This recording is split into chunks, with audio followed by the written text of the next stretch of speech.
Reporter versus reporter में आज हम झंझारपुर विधानसभा सीट पर हैं।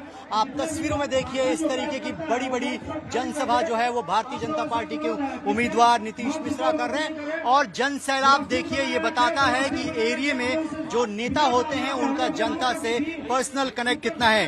नीतीश जी आपका स्वागत है टाइम्स नाउ नवभारत पर। हम दिल्ली से आए हैं, हम देख रहे हैं कि लोग आपसे जुड़े हुए हैं। किन मुद्दों को लेकर आप जनता के बीच में जा रहे हैं और आपके प्रमुख एजेंडे में क्या रहेगा? देखिए, बहुत धन्यवाद, आप दिल्ली से आए और झंझारपुर की धरती पर आए हैं, आपका स्वागत है। और विगत 5 वर्ष से मैं लगातार एक विधायक के तौर पर और 1.5 वर्ष लगभग राज्य सरकार में एक मंत्री के तौर पर झंझारपुर के लिए जितना बन सका पूरी ईमानदारी और निष्ठा के साथ काम करने का प्रयास किया है। कल ही मैंने 5 वर्ष के कार्यों का एक रिपोर्ट कार्ड भी जारी किया है, जो झंझारपुर के प्रमुख कार्यों को और पंचायत स्तर के जो काम किए गए हैं विशेष कार्य उनको हमने उल्लेखित किया है। और लोगों के बीच में यही कह चाह रहे हैं कि बिहार ने जो एक रफ्तार पकड़ी है, क्योंकि बिहार जिसको हम कहते हैं कि बिहार आज तैयार है एक ऊंची उड़ान के लिए, औद्योगिक निवेश के लिए, रोजगार सृजन के लिए, तो बिहार आज उसके लिए तैयार है। और मुझको पूरा विश्वास है कि झंझारपुर के भी लोग बिहार की प्रगति में उस यात्रा में साथ देंगे। आपके विरोध में जो महागठबंधन है, महागठबंधन जो है हर बार ये कह रहा है कि हमारे वोट काटे गए, हम एक परिवार से एक नौकरी दे देंगे। अभी तक आपके खिलाफ उम्मीदवार दे पाए या नहीं? नहीं, देखिए, सबसे बड़ी बात है कि जो वोट काटने की या वोटर लिस्ट की वो जो बात करते हैं, कोई भी हर एक राजनीतिक दल का एक कार्यकर्ता बूथ लेवल एजेंट होता है। डेटा सार्वजनिक है, आप देख लेंगे। किसी भी राजनीतिक दल के कोई प्रतिनिधि जो बूथ स्तर के प्रतिनिधि हैं, उन्होंने एक भी आवेदन ऑब्जेक्शन नहीं दिया। तो एक भ्रम फैलाने की कोशिश की गई, लेकिन लोगों ने उस बात को स्वीकारा ही नहीं, क्योंकि सबों का नाम वोटर लिस्ट में है। तो ये जो वोट चोरी की बात इन्होंने एक भ्रम फैलाने की कोशिश की, वो लोग उसको स्वीकार ही नहीं कर पाए। बल्कि मैं तो ये कहूंगा कि उनकी स्थिति हास्यास्पद ही हो गई। नीतीश जी, आप जनता के बीच में जा रहे हैं, लोगों से मिल रहे हैं, वोट मांग रहे हैं, जनता का रिस्पांस क्या है? क्योंकि आप यहाँ से जीते हैं, मंत्री भी हैं, आपसे बहुत उम्मीदें हैं और खासतौर पर उद्योग जगत है, यहाँ पर क्या क्या आप लाए? नहीं, निश्चित तौर पर मैं इस बात को मानता हूं। और जब मैं 2020 में जीता था, लगभग 42,000 वोट से जीतने के बाद मैंने अपने प्रथम संबोधन ही में कहा था कि मेरा रोम रोम झंझारपुर की सेवा में लगा रहेगा। और एक विधायक के तौर पर, चाहे वो विधानसभा में प्रश्नों के माध्यम से हो या विगत 1.5 वर्ष में मंत्री के तौर पर, बिहार के लिए भी पर्यटन में और उद्योग में बहुत बड़े बड़े काम किए।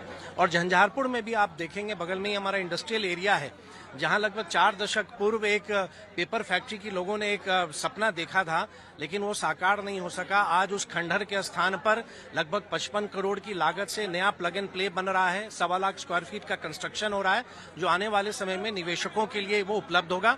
साथ ही हम नए औद्योगिक क्षेत्र भी लगभग 250 एकड़ जमीन झंझारपुर में अधिग्रहण कर रहे हैं कि जमीन रहेगा तभी निवेश आएगा।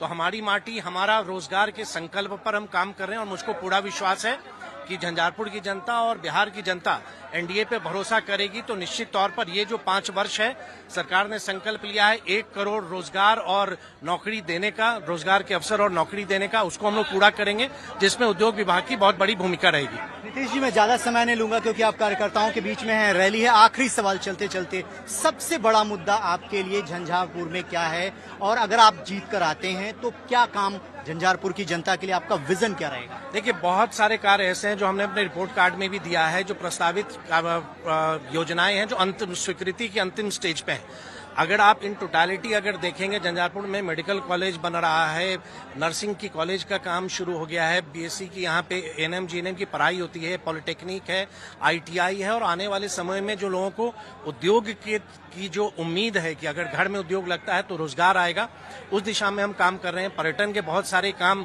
यहाँ चल रहे हैं जो रोजगार के अवसर को लेके आएगा। तो अगला 5 साल पूर्णतः रोजगार सृजन, युवाओं के लिए, उनके स्किलिंग के लिए डेडिकेटेड रहे। कोई मुकाबला देखते हैं विरोधियों से? देखिए, चुनाव होता है और जनता को तय करना होता है। कोई चुनाव आसान नहीं होता है, लेकिन मुझको विश्वास है कि पिछली बार जितना मत जनता ने दिया था, मैंने 5 साल ईमानदारी के साथ काम किया है।